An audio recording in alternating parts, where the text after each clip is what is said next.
Hello and welcome to the 2 Minute Drill. I'm Michael Rockman, that's Bailey Kumar, and the draft is finally over. The 2024 draft process completely done, except for the recap section. And today we're going to be talking about the AFC East. We're going to try to get all of the AFC videos out today. We'll have NFC tomorrow, so hopefully you guys can watch and be angry in the comments when we maybe don't like your draft as much as your Hall of Fame for every single pick opinion for everyone that your team brought in. So try to stick with us for these next couple of days, and we'll have some great content churning out for you here on this channel. Today, we're going to be talking about the AFC East.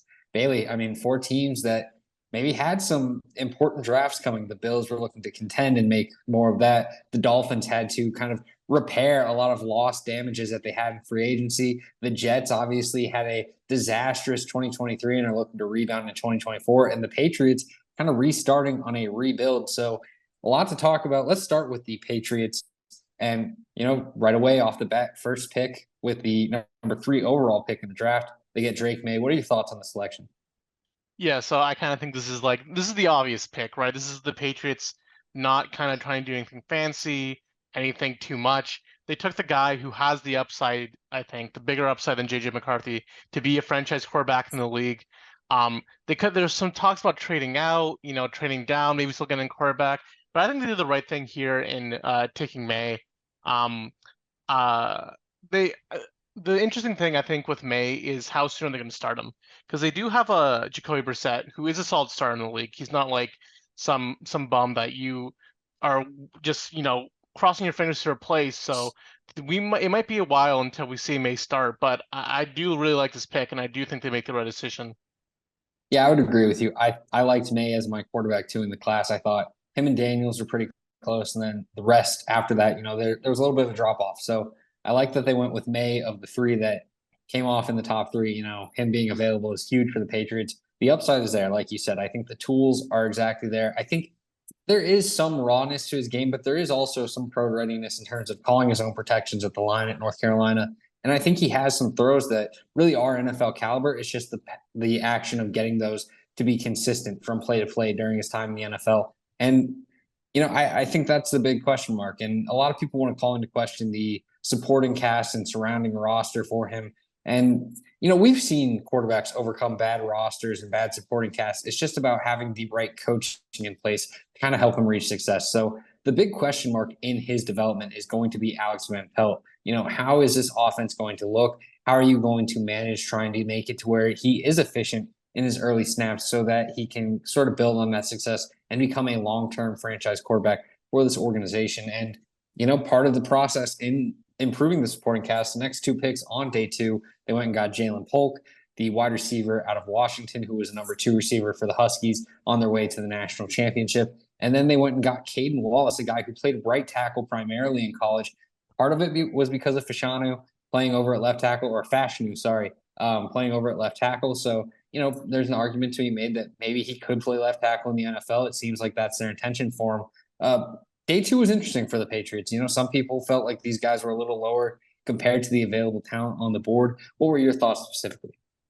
Yeah, I mean, I do think they might have taken these players at kind of the top of the range. I was a big Jalen Polk guy. I did have a second round grade on him. They kind of take him at the top of the second. It's like, how much of a really value pick is that? But I do think Polk is a good player, and the Patriots do need these types of players on their roster. You need the guys who can beat man coverage if you want to be successful. So yeah, I really like the Polk pick for what he kind of brings to the table for the Patriots and May specifically. Caden Wallace, I did like to pick. I thought this is a guy who you can kind of back up 4 O-line positions. And he gives the Patriots kind of flexibility in the future. They're not really tied to any player on their offensive line, and they can have confidence that Wallace might be able to step in, and he should be, I think, the 6th offensive lineman for the Patriots this season. Haven't taken a too deep look at their depth chart, but that's what I think the assumption will be. Yeah, and I think with a guy like Polk, he was sort of used in a scheme where it worked, so there was no issue with it. But a lot of the passing concepts for the Washington Huskies were downfield vertical type games or vertical type routes. And for guys like a Dunze and Polk, they made it work. But at the same time, I think there's a lot left underneath and in the short to intermediate game that they are going to provide in the NFL that really has been a bit untapped in terms of what they can offer to teams. So if the Patriots felt strongly about Polk as a guy who can both flex inside, outside, I kind of buy into it just because I think the technique is there. I think there's a lot of nice routes that he runs, in terms of what he creates at the stem. There is questions about his long speed. He kind of ran that 4.5 range, so he's probably not going to continue the vertical success at the next level. But I do think this is someone that you can have as your sort of go-to receiver in the middle of the field. I like Kendrick Bourne. I think he's somewhat underrated and can be a nice wide receiver 2, wide receiver 3 type in this offense. So maybe there's no wide receiver 1 in this offense, but if you surround the guy with enough receptions, enough guys that can contribute steadily from game to game, then I do think you are making steps in the right direction. Maybe next year or eventually they have the means of going out and getting a top wideout. But right now, I think getting guys around May that you can kind of trust to catch the ball, run some good routes, and create some production for you is the big part of that. And I think Polk will be able to do that. Where, as much as I maybe valued a guy like Adonai Mitchell, I do think that there is a little bit of like this bust potential of, oh, is this guy going to be able to separate? He's going to be this guy that you kind of have to rely on to win jump balls. There were other guys that were available maybe that were more smaller guys, and you're saying, oh, are they going to be able to produce when they're going against these bigger defenders in the NFL? So a guy like Polk, I think, offers a quality level floor that I think the Patriots were in absolute need of finding in this class. And that's why I still like the pick, even though I agree with you. It was probably a little bit earlier than I expected. I thought he was more back of the second round type guy, but I still like the selection for the team. And I think it's going to be a pick that works out for them with Wallace. I think this is an interesting move in terms of the direction the team's taking, because it seems like they still want to kind of move on to this kind of zone type look, which is a little bit surprising because bringing in Van Pelt from the Browns, you kind of think they'd want to get back mostly to gap looks. And it's not like Wallace is incapable of that, but he's definitely more of an athletic type of tackle. The transition, moving over on the opposite side of the offensive line, we've seen it kill some tackle prospects. So a lot of it's kind of just speculation and unknown. If this guy's going to be a left tackle, you just kind of have to guesstimate on what he's going to be able to do when trying to mirror his motions and reverse what he's been doing a little bit into making it happen on the left side. But I do think as a right tackle prospect, I liked him. I thought he was a good fit in that type of San Francisco and Miami scheme. I think he moves around really well. He's springy in his pass sets. That aspect I like. I do think for a gap-heavy offense like I expect right now, I do think the play strength is still a bit developmental, but, I do think that there's potential there. Into day 3, the Patriots are one of the more exciting teams, whether it was addressing needs or not, that could be brought into debate. But guys like Joe Milton, guys like Javon Baker, there was a lot of exciting pieces that they added. Jaheim Bell with their last selection. These were names that were talked about a lot in the draft process, maybe not for how much prowess they had as prospects, but for their exciting traits and some aspects that they brought to a team. The Patriots got all 3 of them. What are your thoughts on their day 3 haul? I mean, this is a pretty interesting day 3 for the Patriots because in days 1 and 2, they focused on a lot of offense, right? And that kind of continued in day 3, which I found really interesting. It seems that they really want to transform the offense, and anybody who saw the Patriots offense last year might have the same idea that they kind of need a total transformation on that side. But I find it very interesting that they took Polk and Baker in the same draft. They're kind of 2 similar-ish receivers in terms of what they bring to the table. So you're kind of tipping your hand, maybe not tipping your hand, but it's clear what type of receivers you're going after, what type of players you want to bring in. I love that they address some more O-line depth, and I think the big kind of talking point is going to be their selection of Joe Milton at round 6, which I personally like. I do think there's value in having a good developmental quarterback in your system, guys who maybe like ideally they never start, but if they do start, you can have some confidence that they'll be able to execute your offense at a high level. And Milton has some great physical tools, probably a practice squad stash for now. Just kind of looking at the Patriots QB room, they have kind of like a lot of guys there, so probably expecting him to hit the practice squad. But yeah, I mean, you kind of stick him on the practice squad and hope he works out. Hope we can develop him into that backup quarterback spot. Yeah, I think Milton, what you see in the highlights is what you get. There's huge throws where you're saying, holy cow, is this guy going to be able to do this consistently? And if so, he could be one of the best quarterbacks in the league. And then, he spends about the next 3 plays kind of misfiring on some easy tosses, and you're really left to question just what he can become. But the traits are worth investing into. I'm surprised that maybe he didn't end up in a place where there was more of an opportunity to potentially play, because obviously for the Patriots right now, the hope is that Drake May just holds down the job. But ultimately, I do think that Milton is a cool guy to have on the practice squad. And even if it's just as someone who maybe sits around as a backup and maybe in time, he finds himself with a little 2-game starting stint that generates trade value or something. There's ways that this could be a great selection. But let's focus on some of the important picks. Javon Baker is someone that I think is expected to plug into this offense. And I do think this is sort of the deep route guy that is going to be more of the downfield target for the Patriots. I think the body control's there. The ability to work vertical is still a little bit of developmental, but I think he does it so well at the college level to where you can be confident in what he does with the Patriots. I think in terms of physicality, body control, and just the ability to go up and make catches at the high point, there's a lot of impressive traits with Baker. He has a sort of alpha mindset at the wideout spot to where you can kind of believe in him to think that he's going to go out and dominate into a game. And part of that confidence is just so important to an offense. So having him with your existing pieces, getting the combination of Baker and Polk with what is already on the roster with guys like Osborne and Bourne, you aren't necessarily turning this wide receiver unit into one of the tops in the leagues. But I do think there's something to buy into where maybe you have like a little bit of a surprise season. Looking at last year's wide receiver rankings, no one would have had the Texans as like a top 5 unit. And now they're probably one of the most filled out wide receiver rooms in the NFL, even without Diggs there. Looking at a team like the Packers, a lot of young guys stepped up and were able to earn high quality roles and turned that Packers passing attack into one of the more impressive in the NFL during the back half of the year. So young guys can find production. So there is potential there. And I do like Baker and Polk to potentially find it. Another pick that I really like is Jaheim Bell. He's not someone that I really graded too highly as a tight end. When you look at what the Patriots were able to do when it came to Farrell Brown last year and just kind of use that H-back type tight end, I think that's where Jaheim Bell slots in. And I think there's going to be a lot of success with that. Jaheim Bell is great after the catch. He's more of a dump it to him early and see what he can do with the ball in his hands type guy. So maybe he moves to fullback, who knows? But I do think that there is upside here to where he could potentially be another weapon in this offense that works out and provides some value to the team. And, the other picks, I think Bladen Robinson's nice depth on the offensive line.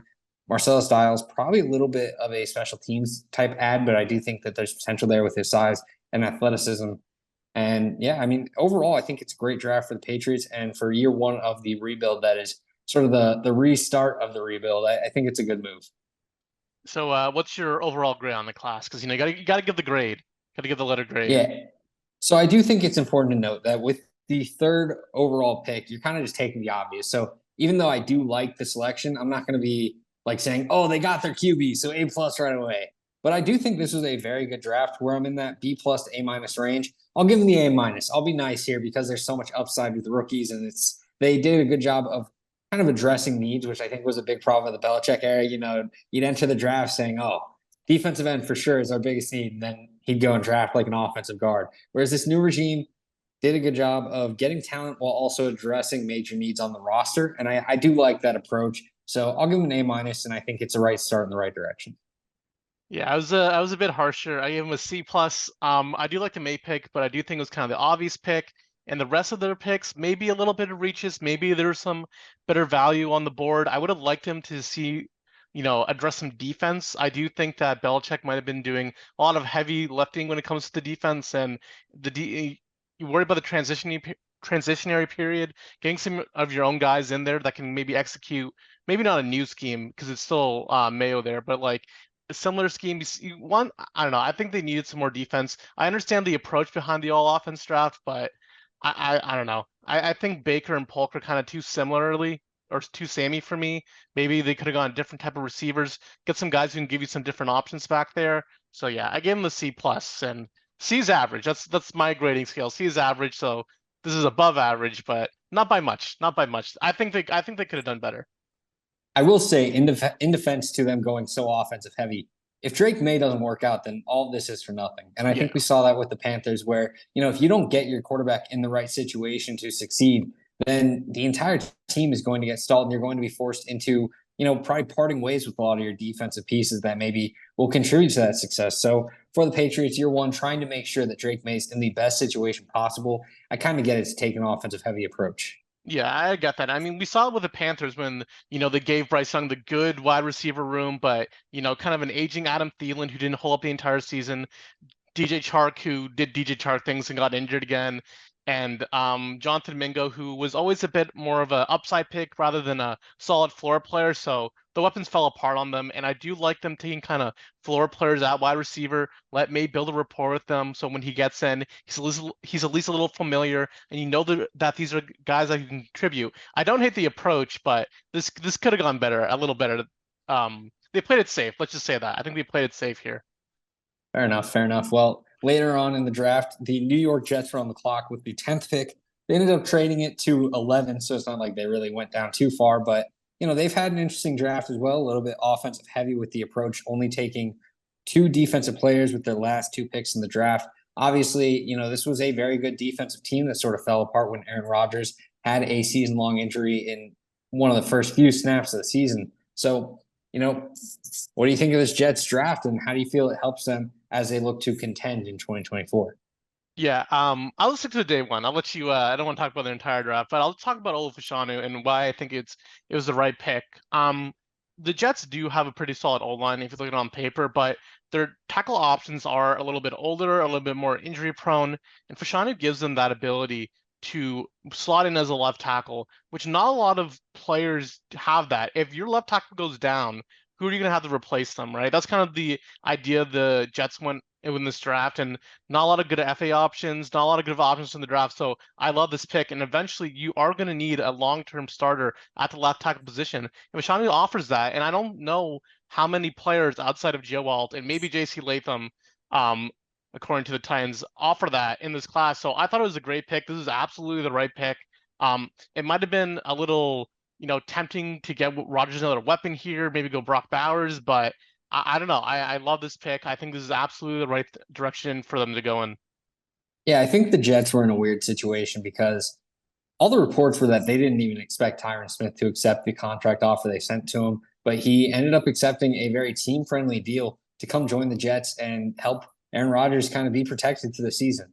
Tyron Smith will probably hold down the left tackle position, but he's not a guy that you can really count on to play the entire season. So if you have a guy like Fashanu who's sitting in the back and maybe learning the role, and maybe best case scenario, he sits for the entire season, then that's fine. But if Tyron Smith goes down, you're automatically in trouble if there's no one behind him to kind of step in and provide that dependable play. You can argue that a team that is so contention heavy maybe should have gone receiver and taken their favorite of that next tier of wideouts. But I think if you're a team like the Jets, you have to keep your quarterback healthy, and you have to invest in finding ways to keep him safe and his jersey clean. And yeah, Tyron Smith is an excellent tackle, but I mean, he's missed like 18 games in the last like 3 seasons, maybe 2 seasons. So this is a guy that I think you absolutely need to kind of have contingency plans for, and getting a guy like Fashanu who can, sort of be the backup and probably is your long-term left tackle. I don't hate the pick at all here at 11.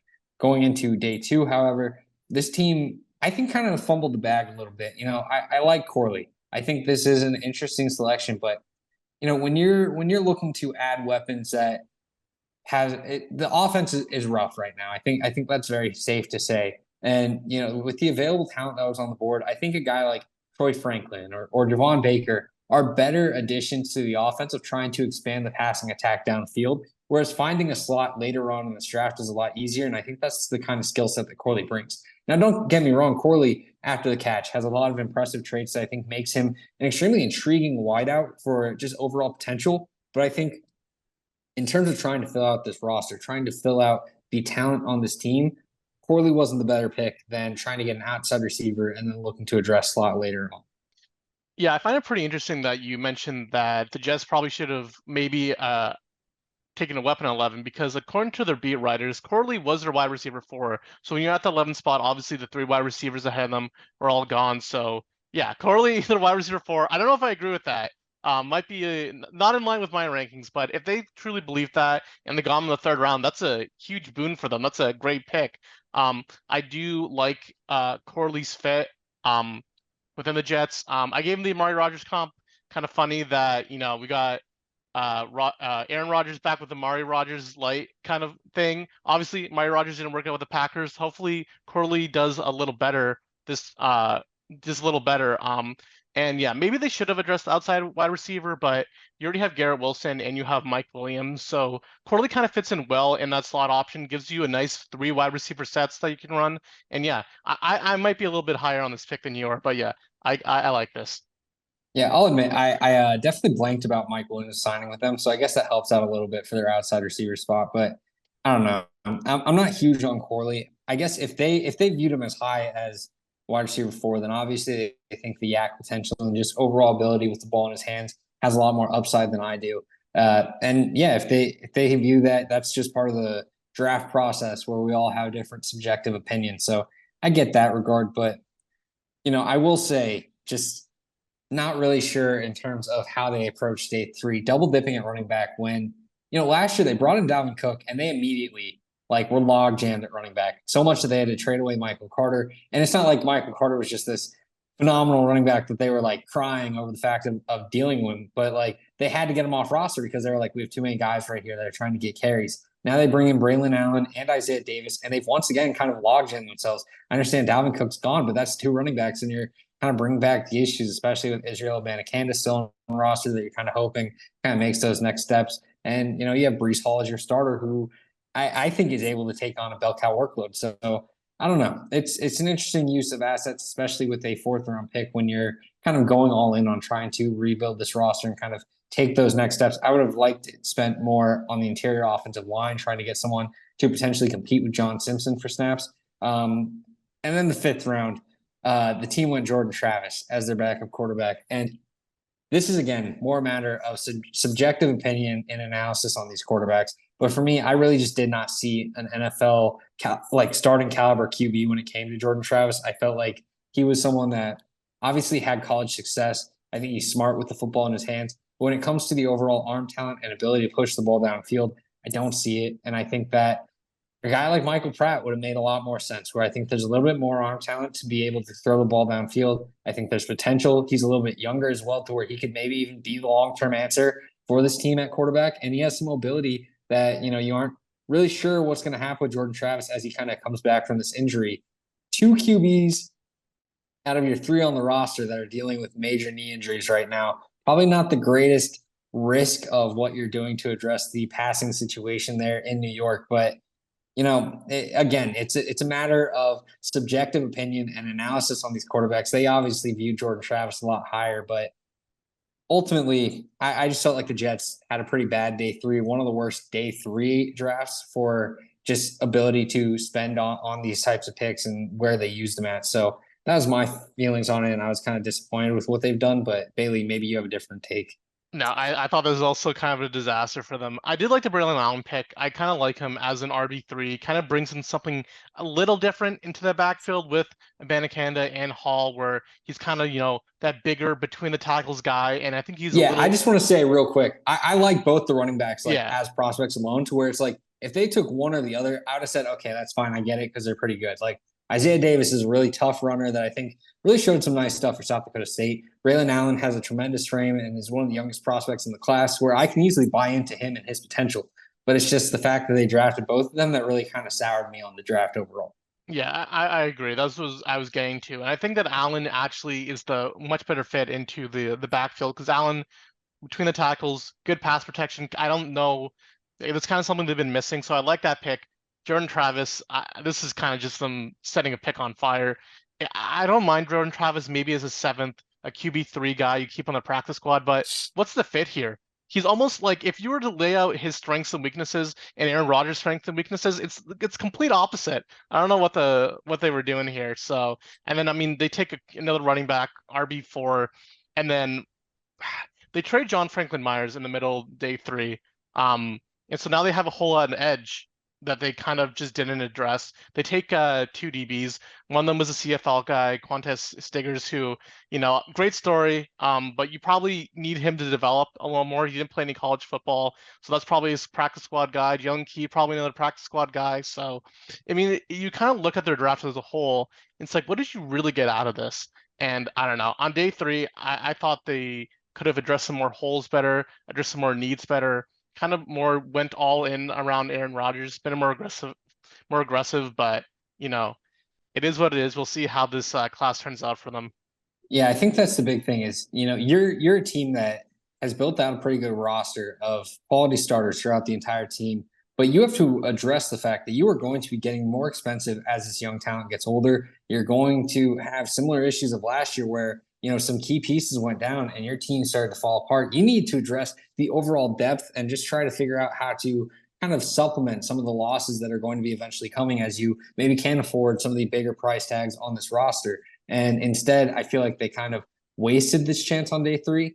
And maybe it doesn't come back to bite them right now. But if you could have found maybe a guy like an offensive guard that you plug in on your offensive line and you're saying, okay, John Simpson's fine, but if we can get a rookie day three contract to eventually be our starting guard, we have that type of money now able to be flexed out elsewhere on this roster in the future where we can pay Quinnen Williams the big money. We can pay Sauce Gardner the big money and not have to really kind of put the talent on a roster, but instead you're kind of using picks where, maybe Isaiah Davis is a solid running back, but I think they have three solid running backs now already to where there's a feasible timeline where Davis looks good in practices, but just never really finds time to the football field. So I didn't love the use of their assets more so than like the players pick specifically. Yeah, I agree with that sentiment. So, what's your grade? What's the grade on this Jets class? I think overall for this Jets class, it can't be understated the type of prospect that Fashanu can be. And I think he's going to be a franchise left tackle. Personally, my evaluation of Corley's a little lower than they had him, but it is getting a slot receiver. And again, maybe I overlooked the immediate contributions of Mike Williams, but overall, if I had to grade this unit, in terms of just overall haul, I'd say I'd probably give it like a C minus. I think there's just a lack of approach when it came to filling out the roster and getting some additional depth that really could have been key for helping this team kind of take that next step as they look to transition into a contender in 2024. I feel like there's a little bit of overconfidence that Aaron Rodgers went down and that's the big reason that this team failed in 2024 2023 instead of being like, okay, yes, Rodgers went down, but what are some other ways we can improve this team that we're getting the luxury of having that chance for now that we have an earlier pick in every single round because of the injury that happened? And I don't think they did that. Yeah, I was a bit more generous. I gave them a B minus. I just think the impact players that they got, so the first three picks, Fashanu, Corley, and Allen, are great additions to the team. They'll help them out right away. And I mean, we can complain about the day three picks, but kind of no matter who they pick, I don't know how big of an impact it would have on this season. In terms of this season, what they did with their draft, I really liked it. I think it will benefit them this season. Might be a little bit, problems down the line when you kind of look back on this class. You're scrolling through Pro Football References, you're looking through draft class, just like, man, how many guys did they actually get out of this class? But the focus of this team is to win a Super Bowl while Rodgers can still be an effective quarterback. And in terms of kind of looking at it through that lens, I kind of liked it enough to give them a B minus grade. Maybe I was a little low on them, but I don't know. I hate that they kind of punted so much of their opportunity on day three. Another team that was maybe operating with a bit of urgency after the losses they had in the offseason, the Miami Dolphins. We'll talk about their first round pick to start things off, and that's Chop Robinson with the 21st pick, the edge rusher out of Penn State. Bailey, what do you think about this selection? I'm a big Chop Robinson guy. He's personally my edge one in the class. I thought, obviously that's a steal at 21 to get an edge one there at that position. Um, it is a bit of a concerning pick though, because when you kind of look at the state of the Dolphins roster, if you're spending a first round pick on edge, and you kind of have so much resources and money invested in your edge position right now, both of them are injured, might not be ready to begin the season. I think that kind of tips that in that sense. So I don't know I like the pick, but concerning reasons why they made the pick. Yeah, late season lower body injuries. And, if you're taking a first round edge rusher, maybe you aren't super confident that both guys are going to be making it back or at least making it back at 100%.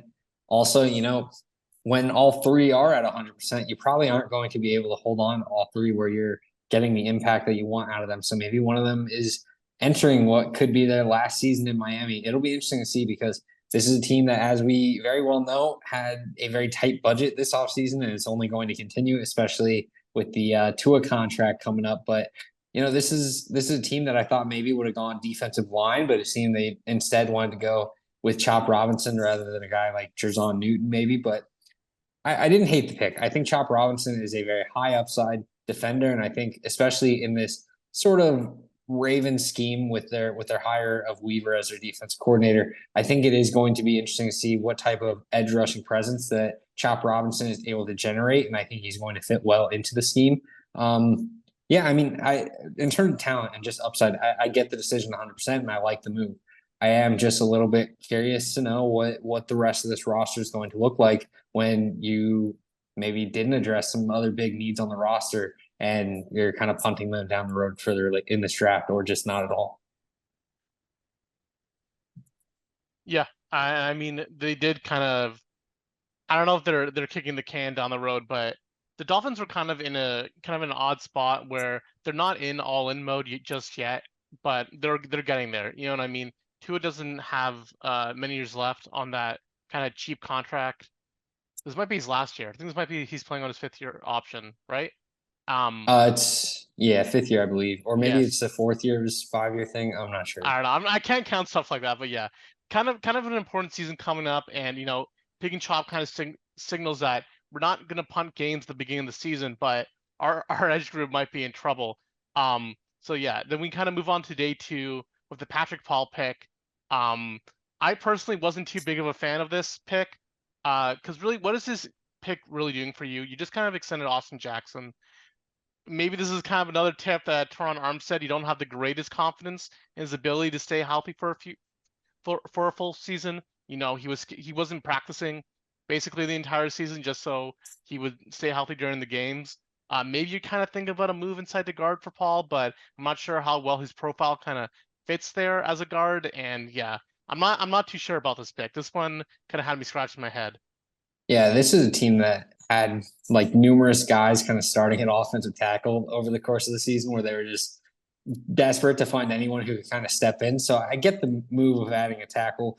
Patrick Paul himself, I'm kind of unsure about my feeling on the scheme fit just because as athletic as he tested on tape, there was kind of limitations in terms of just his overall ability to get out in space and operate as an athlete. I thought he was much more better suited for maybe a scheme like Tennessee where he's working with Callahan and kind of unlocking using his power and frame to his advantage while still having like the athleticism to handle like getting vertical in his pass sets and getting up to the second level as a run blocker and stuff like that. But in a Miami system where they're utilizing a lot of zone blocks and trying to have their tackles pull out into space and be lead blockers, I don't love Paul in terms of that, but I do think that there's potential here. You know, he's a young offensive tackle prospect that is still very experienced with his limited time.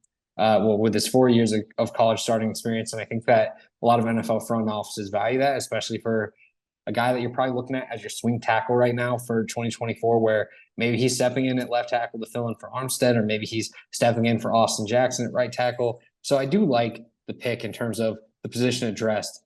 I have some questions about the scheme fit and just overall how he fits into that. But, you know, in terms of Patrick Paul himself, I thought he was fine. And in terms of the need they address, I liked it. So I can't hate on the pick too much. But day three is where things kind of got interesting because you know, the pick of Jalen Wright, for me, it's fine in terms of if they were there and Jalen Wright got to them, then that's perfectly okay with me. But they traded up and spent a future third round pick in order to get there to acquire a probably third running back on their roster this year. Very fast guy, very solid frame that you maybe can turn into more as a runner, but questionable use of assets to address a non-need on the roster. They had Muhammad Kamara, they had Malik Washington and Taj Washington with their sixth and seventh round pick. They also got Patrick McMorris in the sixth round. This is an interesting day three haul because I don't think the players themselves have really that much of an issue for you and me personally, Bailey. But in terms of addressing needs on this roster, there are some legitimate questions. Yeah, I mean, if you look at all these picks in the vacuum and look at where they kind of took these guys, I mean, I think there's a lot of value picks here. You know, Jalen Wright in the fourth, that's a great pick. Kamara in the fifth, that's a great pick. Malik Washington, I know you're high on him, that's a great pick in the sixth. Taj Washington, a guy I was high on, that's a great pick in the seventh. But it's like, what are you doing? You know, you trade a future third for Jalen Wright. You said third string, probably fourth string, right? As a rookie, you have still have Mostert and Jeff Wilson Jr. and A Chain, so those guys are probably solidly ahead of him. I'm really not sure what they're thinking there. Those two guys are probably gone next year, or maybe they're just worried about A Chain's frame. I don't know. Muhammad Kamara, it's like what we were talking about before with kind of Chop Robinson, the state of their edge room, and then you take Kamara, it's like this might be really, really bad. This might be catastrophic when you take Kamara, who's very pro ready. He's kind of like you take to start, not start right away, but to see snaps right away. So it's kind of like, okay, so this might be a little concerning. Then you take Malik Washington, you're like, okay, great pick. Fills that slot role. He's better than Braxton Berrios. That's a great pick. And then they take Taj Washington. It's like, okay, you took not two of the exact same receiver, but two receivers that are both kind of slot only guys, and your wide receiver room is already super, super small, right? Full of guys who are shorter than 6 foot. I think, I mean, maybe you take like a Brendan Rice, he's kind of a bigger option there. Maybe just some other wide receivers with some height on them. So I had no idea what the Dolphins were doing on this day three, honestly. This is probably the worst day three in terms of needs for any team this class. Yeah, I do think that something very interesting with this Dolphins draft is that we probably owe Kyle Shanahan an apology because for years the 49ers kept drafting third round running backs and everyone was like, what the hell's going on right now? Why do the 49ers keep doing this when they have found successful backs? This year they waited. The Dolphins now are doing it. So it seems like it was all Mike McDaniel all along that was continuously forcing these random running backs that didn't make a ton of sense. So, that's crazy for in terms of need, when you were a team that had to part ways with so many talented pieces on the offense, I just feel like there was potential to draft someone else. And it's easier to say that. I get that. Maybe it's someone that they just valued so highly that they thought they just needed to get Jalen Wright because the talent was too good. But if you're going to trade up, especially when parting with future capital, when things are only going to get tighter on your books, you need to address a need. And this team did not do that. They didn't get a defensive lineman. They didn't get like maybe even like a tight end if they wanted to go with like an AJ Barner or a Kate Stover, where you're getting a long-term kind of piece in the middle there, or if you want to add offensive line help where you can get guys. But I don't know. It's just there were a lot of guys in terms of just overall defensive linemen, guards, linebackers, whatever you want to address that were available to you. And instead you want running back, a position that doesn't necessarily fill the need of this roster. And I guess to be fair to the Dolphins and Mike McDaniel specifically, Shanahan did draft a running back like 9 picks later, so maybe they're both just equally guilty. But I don't know. It was a weird move for me. Yeah. So Dolphins overall grade. What are you thinking? When I look at the Dolphins draft, I do like some of the first 2 picks. I think the prospects are there. I'm fine with. I know some people are kind of mixed bag on Patrick Paul, but I think the potential's there. Scheme fit is in question, so bringing everything into that, I'd say I give them about a C+ for their draft. I do like Chop Robinson. I think he's going to be a high impact player. I think especially in that Ravens type of defense that they're trying to incorporate, it's going to work out well. I think some of these other players are good enough to where I'm willing to give them credit, but I do wish that they maybe spent a little bit more towards immediate needs, especially with how many talented pieces they had to lose this offseason already. Yeah, I might have been a bit harsher. I think if we look back on this draft, you might see like, oh, look, they got some starters, they got some contributors. But in terms of what they need, and maybe this is just the overall state of the roster grade for me, but I gave them a D. Really not impressed with this draft from them. They kind of really needed to nail this, get some long-term pieces, and I I think they're just I don't know, dude. They lost so much in free agency, and now they're just like taking guys to replace players they already have on the roster. It seems like they're just like accepting as a foregone conclusion these guys are gone. So I don't know how. It's just a D for me. I don't know what the Dolphins are doing. Hopefully, there's all these picks hit and they turn it around, and it's successful for them. But I'm very skeptical of that. I think this is just bad. It's just bad. I think I'm too biased of like towards prospects to where I could ever give someone like a D, but I do think like the overall addressing of needs wasn't great, and I didn't necessarily view the talent that they brought in so high that it just completely like circumvented that misuse of assets. Yeah, and I mean, if you like So stack their picks against like a consensus board or something, they took guys like they got steals on a lot of their players, I think, but I'm just I'm kind of out on this Dolphins roster as a whole. I guess is my biggest complaint. So maybe it's a bit too harsh on the draft grade. There are guys here who I can see being long-term starters for them, but just supplanting guys they already have on their roster to get to that point where I don't know. Take a D I lineman. Yeah, I will say, it was a little bit heartbreaking to see both Washingtons go to Miami Yeah. because both guys were sleepers for me, and I think one of them will at least find way onto the field. But the last guys then left to either try to compete with Tyreek Hill or Jalen Waddle for snaps. So it doesn't look good on both of them being sleepers for me that both will hit. But hopefully one of them floats to the top and shows that they are a very quality receiver who can carve out a nice role in this passing attack. Another team looking to maybe get some production out of the receiver they drafted, the Buffalo Bills traded out of their first round pick with Kansas City Chiefs to give them Xavier Worthy. So maybe they start out with an F right away for that. But, outside of that, 2 second-round picks, a lot of late day 3 picks. Buffalo Bills, though, they started on day 2. They got Keon Coleman, Cole Bishop, and Dwayne Carter.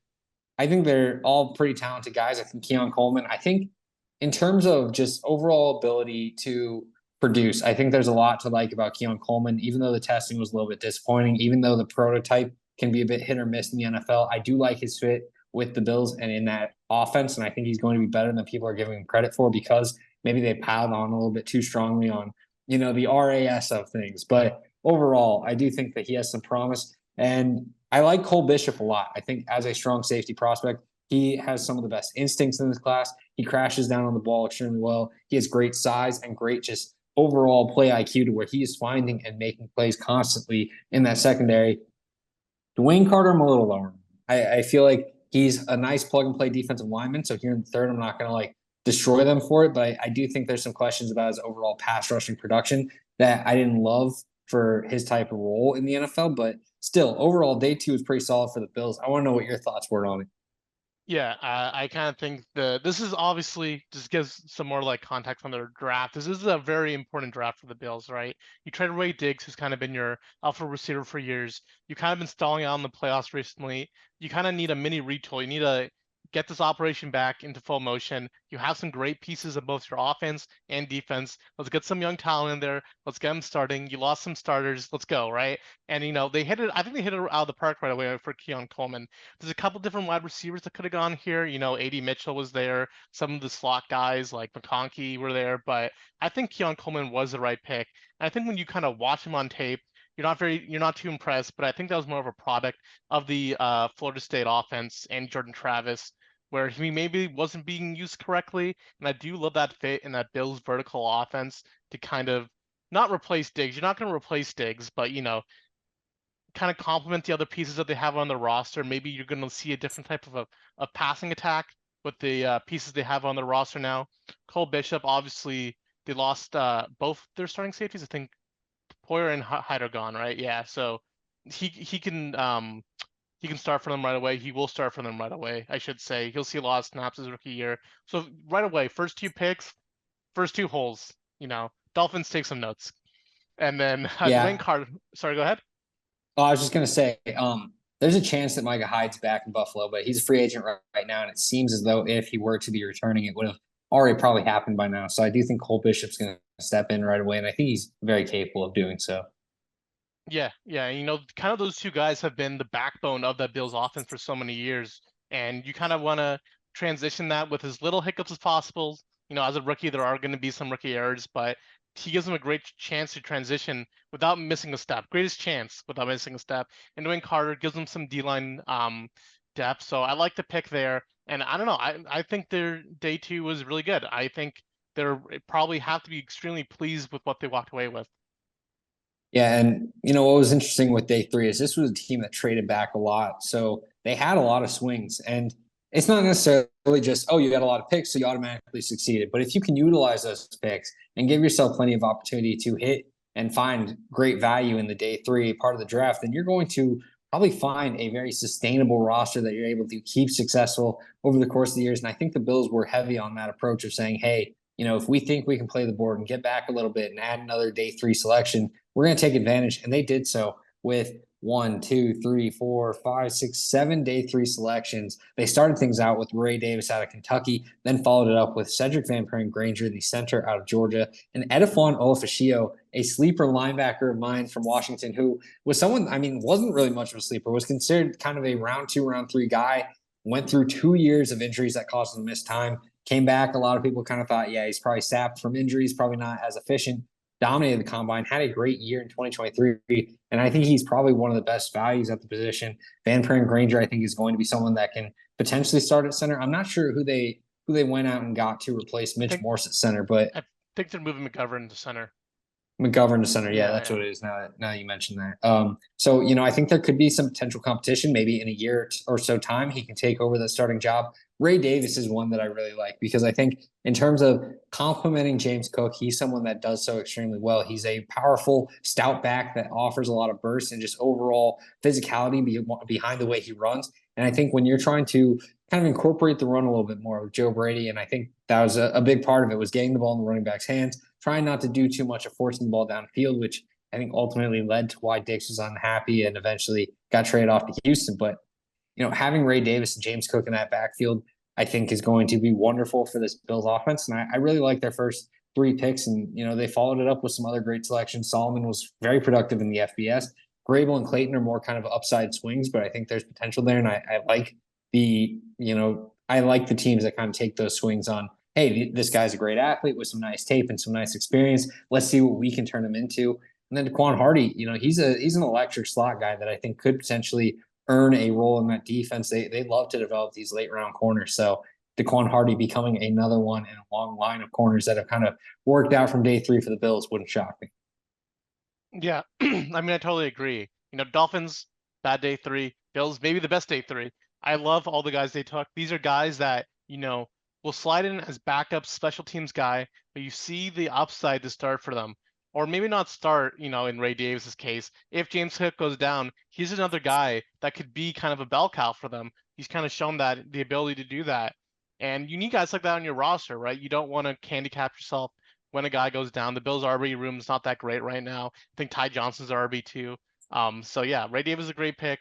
Cedric Van Pran Granger, that's another guy who, backup center, develop into a starter. And, I've heard you talk about that Washington linebacker enough that I'll let you cover it. And, Travis Clayton, I mean, I personally love taking guys like this, where you're just like, this guy's a pure athlete. Let's stash him in the international player pathway. Your seventh round picks are probably going to end up on your practice squad anyways. This guy's not even going to take up a roster spot. Let's stash him there. Let's see if we can turn him into something. Taking their also took their patently kind of late round CB that they turned into a decent good starter. So yeah, overall amazing draft for the Bills on day three, I thought. Yeah, I was a little disappointed, like I said, with the trade down of giving Worthy to the Chiefs. And I think there's valid criticism in that to where it's like, maybe you should have found another team willing to trade up for maybe just paying a little less to do so. But overall, in terms of just strictly the players that this team got, I think they did a really nice job of adding a bunch of talent to this roster to where they can continue to kind of let guys flow through. If their contracts get expensive and they have to part ways, they're going to be okay with that because of having so many day three picks to where they can fill in the talent that they have on this roster. And at the same time, I just think the talent alone is going to be a nice benefit to have, where if someone like a McGovern goes down, you have someone like Van Pran who is tried and tested on a very experienced national championship caliber program that won, I think, 2 titles while he was there as a starter. So having that type of leadership on the offensive line in the depth where, this is a young guy stepping in, but he already has so many just like so much experience and a perfect mentality. I just think there's so much benefit to having these types of selections, and the Bills knocked it out of the park with their day three. Yeah. So overall, what grade are you giving them for this draft, Michael? Man, it's tough to say because I do think like they could have done a little bit better in terms of the wide receiver they got. I like Coleman, but if they would have brought in like a Mitchell or brought in a Worthy, I probably would have been a little bit more excited about it. But still, I like Coleman, so it's tough to be like, oh, they didn't get my wide receiver 4, they got my wide receiver 8 or whatever it was. So overall, I'd say I have to give this draft like an A minus. I think the biggest part of the NFL draft is kind of acknowledging the fact that it's so easy for you to mess it up. So for a team like the Bills, where you're already talented, and then you go and acquire tons of day three capital to get multiple swings at getting contributors to this roster, I think that's a great way to go about it, especially once you're good enough to be able to have that luxury. And the Bills did so. So A minus, and I'd bet there's going to be probably at least 2 or 3 starters on this team that are going to be valuable contributors. And when you get that out of a draft, that's huge. Yeah, I totally agree with you. I gave them personally an A. I might be a bit higher on Keon Coleman than you. I don't mind that they didn't take those wide receivers you mentioned because I don't have that Texas bias that you have. I'm just kidding. I just like Keon Coleman's fit in the offense, and I agree with you. I think they played day three. The really the strength of this draft lies in their day three and how smart they played it. Get guys who can contribute on special teams, upside the start, upside to play meaningful snaps for you, and I don't know. Just love this draft. Yeah, it was definitely a well done job, and they're probably the winners of the AFC East. If we have to declare one Yeah. team that did the best job in the division, they have the highest average grade between both of us. So I mean that kind of indicates it as well. So overall, this is the AFC East recap. We'll see what happens in terms of video output, but we're going to try to have one or two every day, and we'll be posting throughout the week. So stick around for with 2 Minute Drill. I'm Michael Rock, and that's Bailey Kumar, and this is the 2 Minute Drill.